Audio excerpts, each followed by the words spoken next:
All right, Coach, we're back where it all started. Week 13 wrap-up episode. Went down to the Southern Lehigh game. Great atmosphere, by the way. That was a good old-fashioned district game. They brought a great crowd. They brought a great energy. Thursday night, I didn't know if I would like it, but I did like it. I'm not saying I want to do every Thursday night, but that loss stings. How are you feeling now a couple days after it? It still stings. Yeah. It does. I mean, I felt really horrible for our kids on Thursday night, on Friday, but I felt good about the energy we brought. I felt good about throughout the course of the year. I quickly look back on the last 6-7 months and with great fond memories and with a great feeling. And then after, it seemed like after a Friday, Saturday, I went back to being really disappointed that we just were so close. We make one more play, they make one less play.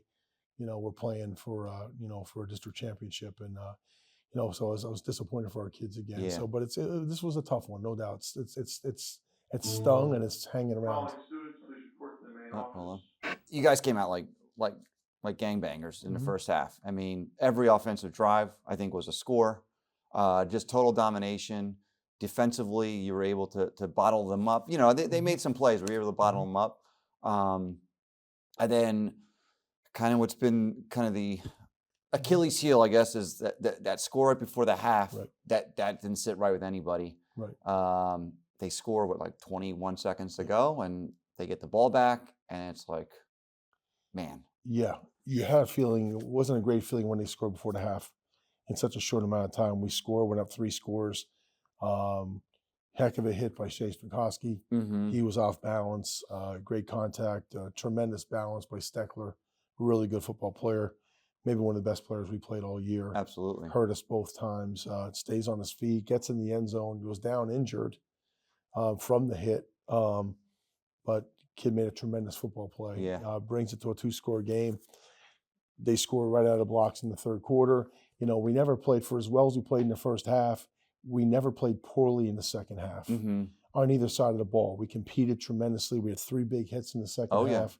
The game never, it wasn't like we made a ton of errors to put us in position to lose a game. It was just that Southern Lehigh made plays and had a little bit more left in the tank, it appeared, at the end physically than we did. That onside kick that they did might have been one of the most perfectly executed onside kicks. At first I was like, oh, it didn't go 10 yards, and then I watched it. From what I saw, it went 10 yards, and it was a perfectly. A guy came up with his helmet off. I mean, that kicker. They did a great job, keep. and that's when you look at Braden Evans and Avery Marukas up front, we have 2 reliable guys, seniors. Yeah, I've been through that before. We talked about that happening, but the execution was perfect. You know what I'm saying? There wasn't much we could do about what happened. So it's part of the game of football. They made a few of those plays when they were in desperation or duress. Yeah. And said if we make one more play and they make one less play, or they make one more error, if they have a procedure penalty in that last drive going in, it might make a difference. Yeah. So it was so close, and to have the lead for the entire football game, except for the last 9 seconds, was really, when you're playing the top seed on the road, very tough pill to swallow. But our kids they've done what we asked them to do. They went above and beyond. They put themselves in position to have a chance to play for a championship, when certainly the first half, the 2/3 of the year, we were not ready. Right. We had the training wheels on. We knew that. We knew it was developmental. We knew we were going to have to work hard. And for all intents and purposes, we had 4 playoff games. Think about this. We went on the road to Blue Mountain, on the road to another rival in our school, on the road to J. Bernie Crum, to an East Penn League team in Allentown Central Catholic, and on the road to top seed Southern Lehigh. 4 weeks in a row. So that's really difficult for any team to do. Yep. We experienced that, and it's certainly going to help our underclassmen. Yeah, I mean, and going back to that onside kick, the team bounced back because they had a huge stop on 4th and 2 on that same drive to get the ball back. So it's not like they didn't pack it in. I mean, definitely got momentum, but I mean, there was, and then on a 4th and 2 offensively. Absolutely, yep. I was just going to allude to that. They have that big 4th down stop, and they come right back in the 4th down. And we weren't sure if we were going to run a play in that offensive sequence. Because obviously field position we were concerned about. Right. But, we were more concerned about giving them the ball back. Yeah. So when I love the call. yeah, That's you got to play to win. we have a way to sort of line up and see what's going on without running a play. We did that quickly 2 times, and Coach Hartraff, who did a wonderful job all year, who I trusted, played for me, spent a lot of time with, he said, I have one, Yeah. and I said, let's go. And we probably made that decision around 12 seconds left in the play clock. Yeah. And Coach Painter all year, outstanding. The job that he did with Andrew Allen. So I have total trust in those guys. We made the decision, got the first down, and you had a feeling when we got that first down on 4th and 2 that things are going to be okay. Yeah, I did. I really did. I certainly did as well. But it is what it is. It's a 48-minute football game, and we had the lead for 47 minutes and 53 seconds. Yeah, and then again, silver lining. That's twice you guys went toe-to-toe with Southern Lehigh, who's playing in a district final tonight, and we're rooting for them. And, I was kind of going for, kind of thinking in my head, if they win, does that loss feel better? I don't know. Obviously, you want them to go because then you could say, hey, we went toe-to-toe, and you build on that for next year. Exactly. And for our league, obviously, people feel we take a back seat to the East Penn League in the Schuylkill Colonial Red Division. So for us to be downtown Central Catholic at G.A. Bernie Crum, it would be nice for Southern Lehigh because they do a great job. Phil Sam's a class act, their coach. Their kids compete. They don't act up. Yeah, the crowd was into it. We were treated very well down there by the administration and everybody. So it really is a classy operation at Southern Lehigh. You'd like to see them win and really represent our league well tonight. So, okay, we put to rest this season. Maybe like a little reflection time here. Is there some kid in this hall that should be on a football team? Because, I look at JJ Moran, great player for the state championship runs. He didn't play until junior. Yeah. I texted him last night to confirm he'll be ready for Turkey Bowl too in a couple days. Brennan Hollywood, great defensive end who I played with. He didn't play until a sophomore. Is there kids up there that should be? Yes. Yes, absolutely. I do believe there is. And will we get those? Yes, we spoke to them going into last season, some of them. And, some of them came here, dabbled in the weight room, never did it before. A little intimidating. Football's a different game. There's so much that goes into the periphery. Sure. Before you even have a chance to put up the line up in the field. And then you have kids who adjust to the off season, and then they have a hard time adjusting when the pads go on. Yeah. Because it's a different level of demand. But we do feel there's a couple. I know there's at least one offensive lineman or 2 offensive linemen that could help us. I know there's a defensive lineman that plays at basketball who can help us. We've talked to them. I know there's a skill guy and a kicker who is an outstanding player at the lower levels here. These kids got to play. Yeah. That's just to name a few. We got to get these student athletes in our program. You can't have great kids, potentially good football players that are really good athletes and fit the mold, and they check all the boxes walking around our holes and not competing for our program. We can. I know the 8th graders, there's been a big jump in interest among 8th graders who did not play before.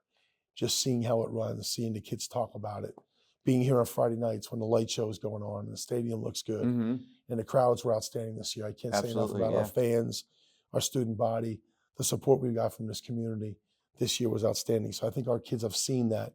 And I do anticipate you seeing our numbers increase next year. Yeah, I look back, Terry Davis from Minersville, he listens to the show and he said, kind of reminds me of like the Big Blue Machine of Minersville, with softball.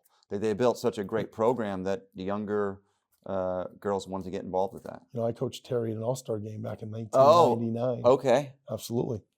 Yeah, and his son now is a menace for Haven. Yeah. Yep. Great guy. Yep.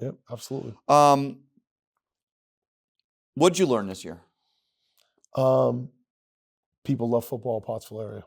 That's the first thing. The interest we had, the support from the administration, from our kids who go above and beyond and do a great job, from our fans, from just the interest and the support and the way people travel to see us play. That's the big thing. I've learned that we have kids here that want to play football. We have kids here that want to play a championship caliber level of football. And they're not afraid to come in this weight room and roll up their sleeves and work for it. And that's what I'm really excited about year 2. I know we have some young kids who have learned how it has to look what they have to do to improve and get themselves better to make this place great. So those things. I mean, our staff came together nicely. We have people all pulling the rope in the same direction. A great crew of guys who did an outstanding football job. But I think the biggest take from this year for me is just how much people love football. Mm-hmm. The AMVETS want to bring back the Lineman Award and do that this year for the first time.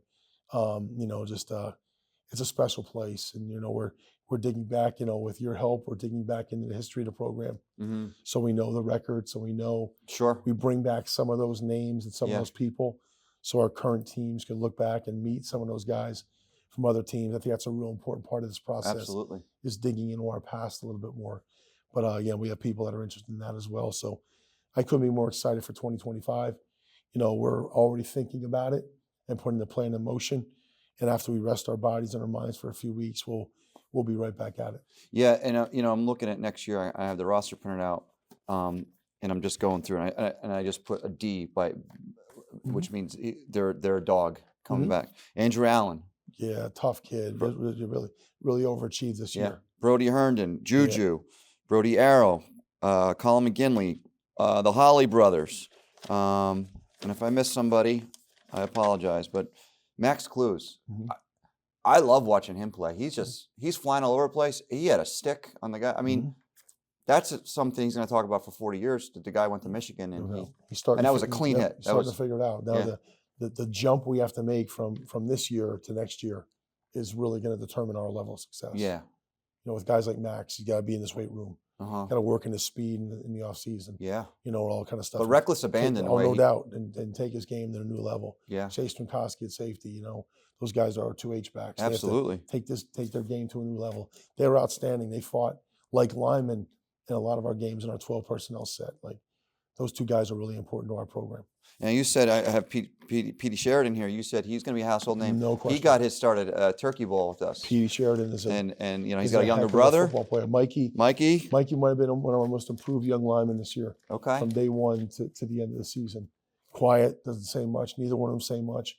But those guys, how kids change so much in a few years. It's like, we talked about Cole Cesare and really marveled at him playing both sides of the ball and doing as much as he did this year for us. And 2 years ago, he looked like a lot of our freshman linemen now. Yeah. And it's the progress that he made in 2 short years, with his best year still ahead of him. Right. So we could talk about a lot of guys and their potential and their upside. Brody Bannock and Logan Kessler on the offensive line have a huge upside. They're great weightlifters. They love being in here, and we're consistent and outstanding all year for us. Yeah. Now, a couple suggestions. This comes from I won't say the name, but you guys did this. I guess it was in Mount Carmel, a supper club. Absolutely. We as an alumni, I think we would be on board. And a supper club is what a couple seniors or players go out with a couple former alumni. Yeah. Throughout the week, have supper, just talk to them, and just build a relationship. So we're on board with that. Yes, and it could be in lots of different shapes and sizes. Mount Carmel was 100 plus people in the back room at Tucci's every Thursday night. Okay. 4 football players, 2 to 4 senior cheerleaders and band members. And they just went and dinner. They went and had dinner. They introduced themselves. The players did. So the fans got to know the kids personally. Okay. Got to be able to relate, associate name and a face. And then they would leave, and then I would talk about the previous week's game, recap that, talk about the upcoming week's game. Really created energy and talked about the possibility of having that this year. Yeah, that'd be great. And it was hard to get everything off the ground this year, but it would be great for some of our people in our community to get to know, hey, what Brody Herndon looks like under the hood. Yeah. When his helmet's off. Right. And you start to realize what great kids we have here. Yeah. We'll get even more interest in the program. So definitely something that as I said, we could do it small. We could do it with former players. We could do it with the community. Anybody who wants to come, but we're definitely looking to do something next year, perhaps on a Wednesday night. Yeah. Where we get the community more involved in our program. That's great. And sort of open the doors and invite the community in a little bit. How would you grade the Water Boys this year? Yeah, you know what? We really, we had junior high guys. Okay. A couple veteran junior high guys. So that's the route we're going to go. I heard Get them a little I heard involved. someone was water, and I remember as a former water boy, that was always like the biggest nightmare. It was tough. You try to find guys, and And they don't know when they should come out, whatever. yeah. So we had a little older kids, and again, kids that are going to be with us next year, Right. most of the time, which is good. And Gives you it's a cool kids. job when you're Yeah, a get water those- boy is one of the coolest things because Get those I mean kids on you're the right there. sideline. Yeah. And yeah, sure. Those guys always do a great job. A lot of support staff people did a great job here this year. You Yeah. look at it, and we had our video guys. Al Wow, Steve Corinch did a great job with that. Mhm. T-Bone behind the scenes. Yeah.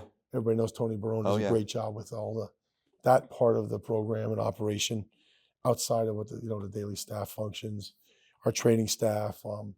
It's really was an exciting year. Yeah, well, 6-6, in a two district games.